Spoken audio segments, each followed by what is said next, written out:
Many great discoveries have been made during the history of our world.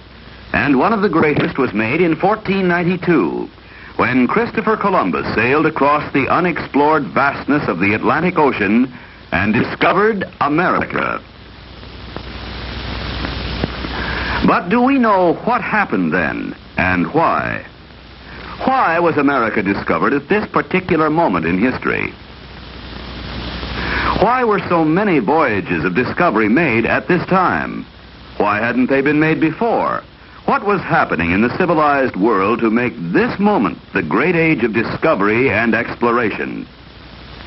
Let's look back about 1,000 years in history to learn why things happened then as they did. 1,000 years ago, North and South America, as well as Australia, New Zealand, and much of Asia and Africa, were unknown to any except the people who lived there. At that time, the culture of Europe centered around the Mediterranean area. This was an age when life centered around the castles of the feudal lords. There was little travel or schooling, and people lived in isolation from each other.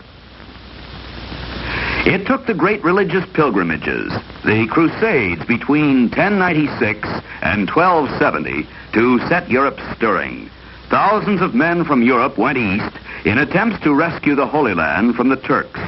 These men, the Crusaders, did not settle in the Holy Land, but while there, they did learn of a way of life very different from their own.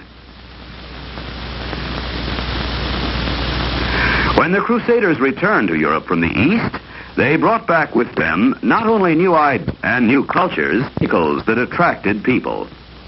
Exotic spices for foods, silks and satins to wear, and precious stones of marvelous beauty. Many people in Europe soon came to want these things. So trade grew up with the lands of the East.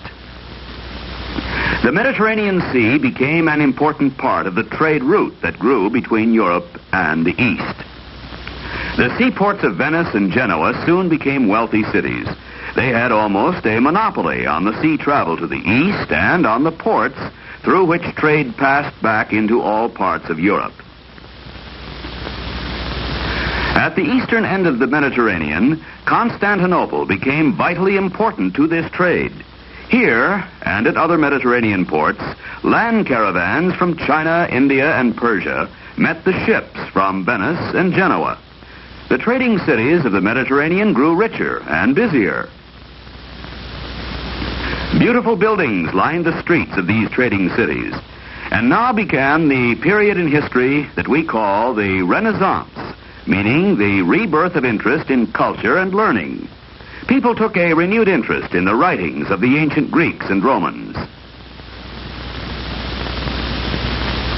There was an active revival of the sculptor's art, and painting flourished again. Many beautiful objects were used to decorate the homes, and the men and women who could afford it dressed in rich silks and satins. They wore gold and silver and precious stones.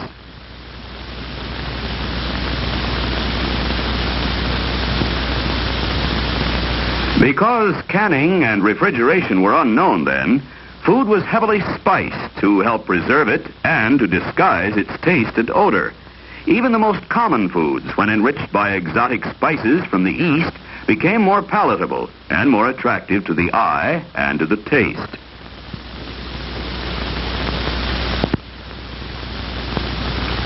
These spices, the silks and satins, and the precious stones came from the East, partway by land caravans and partway by ships.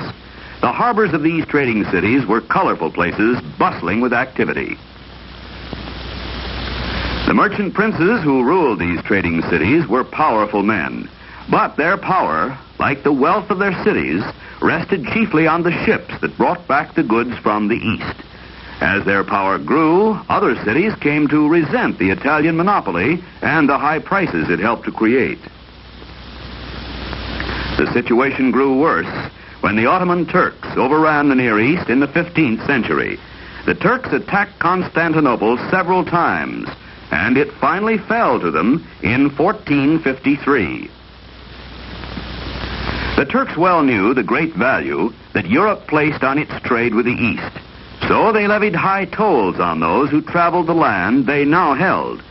Few traders could afford to meet the Turks' demands, so goods became scarce and prices rose. The merchants in the cities of Europe grew more and more unhappy as they saw their trade fall off and their business suffer. The feeling grew until great discontent existed throughout the Western world. At this same time, knowledge and ideas were being spread by means of the newly invented printing press. As people read, they were stimulated to think of ways in which to get around the Italian monopoly and the Turks.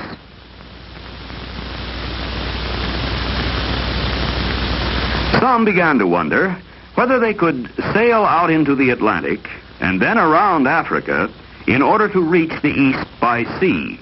But no one knew just how large Africa was or how long such a voyage might take. Although sailors had mastered the Mediterranean, they still regarded the Atlantic as a fearsome and dangerous ocean. No one knew whether or not it was bounded by land, like the Mediterranean. They knew only that the Atlantic was driven by strange currents and swept by fierce storms. Many a Mediterranean ship had been lost when it ventured out into this terrible and unknown ocean. But along the western coasts of Europe, where the ocean was a familiar thing, venturesome men had begun to learn how to sail in the Atlantic. Their small ships with improved rigging were built to sail against the wind and to ride out the rough Atlantic storms. Even so, once out of sight of land, there was little but sailor's instinct to guide them back to land. But there lived in Portugal at this time a very wise man, the youngest son of King John I, Prince Henry the Navigator, as we call him. He was a man with a keen interest in the trackless ocean. Prince Henry knew that great power and renown would come to the nation that found a new route to the east. He was certain that such a new route could be found somewhere across the unknown seas. Under his direction, Portugal established an academy for sea captains. Winds and currents were noted and charted. The magnetic compass became a standard piece of navigational equipment for ships. Sailors learned to determine position at sea by sighting at the sun with an instrument called the Astrolabe. These new charts and new instruments helped sailors to find their way over the unknown seas. It was natural for Portugal to take the lead in exploring the Atlantic and the coast of Africa. Her geographical location gave her an advantage.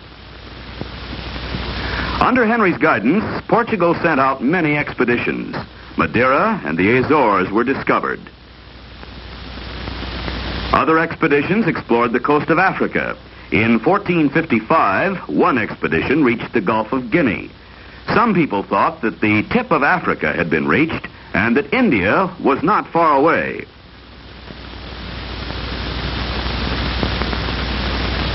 Further voyages showed this to be an error, and it was not until 1487 that a Portuguese sea captain, Bartholomew Diaz, finally reached the southern tip of Africa. But the Portuguese were not working alone at this moment.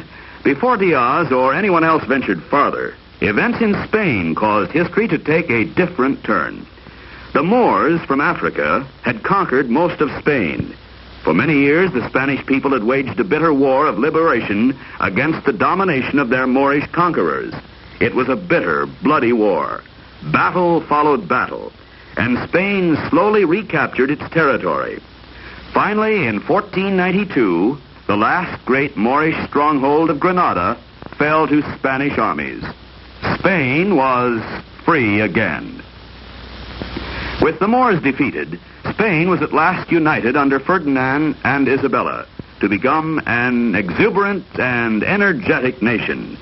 To this new land of promise came a man of courage and vision from Genoa. We know him as Christopher Columbus. Columbus believed that the world was round, so he proposed to reach the east by sailing west. Columbus sought help from Queen Isabella. It took great courage and vision for Isabella to invest her country's limited resources in this very strange and revolutionary idea. Spain was able to provide only 3 small ships for the voyage. The Nina and the Pinta were open craft. Only the Santa Maria was decked over. All 3 were pitifully small by today's standards. No one of them over 60 feet in length. On August 3rd, 1492, this small fleet sailed from Palos, Spain, on its first historic voyage. 2 months and 9 days later, on October 12th, Columbus landed on the island of San Salvador. He thought he had reached the islands off the coast of India, and that's why he called the natives Indians. Altogether, Columbus made 4 voyages to the New World. The news of his discoveries set off a chain reaction of other voyages. In 1497, Vasco da Gama reached India via the Cape of Good Hope. In the same year, John Cabot the Englishman reached the coast of North America. In 1499, Amerigo Vespucci touched the continent of South America. He realized that this was not India, after all, but a new continent.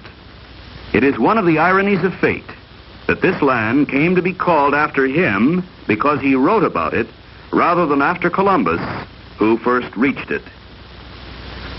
But it remained for Magellan's expedition, beginning in 1519, to prove that Columbus was right, to prove that the world was round, that you could reach the east by sailing west.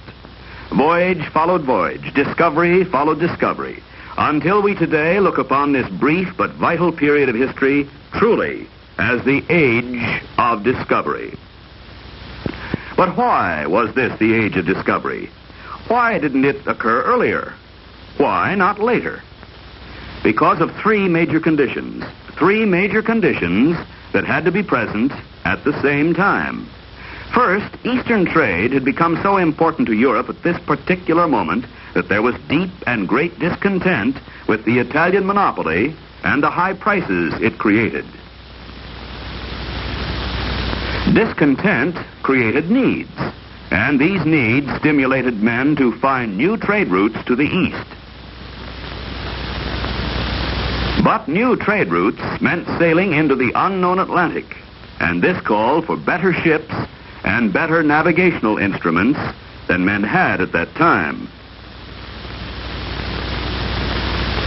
And so condition number 2, the achievement at this moment of the inventions with which men could satisfy their needs, better ships and better navigational instruments. Need created the tools, but these alone could not have produced the age of discovery.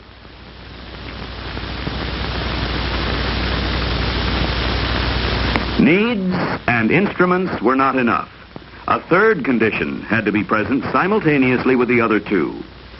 There had to be, at this particular moment, men and women of courage and vision to plan the voyages, to man the ships, to plot the courses for those ships.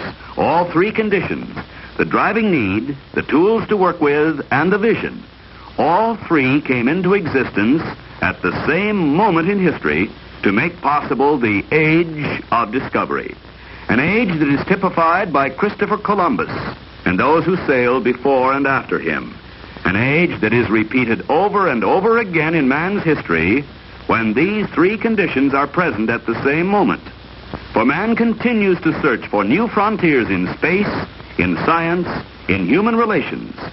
This, too, can be an age of discovery.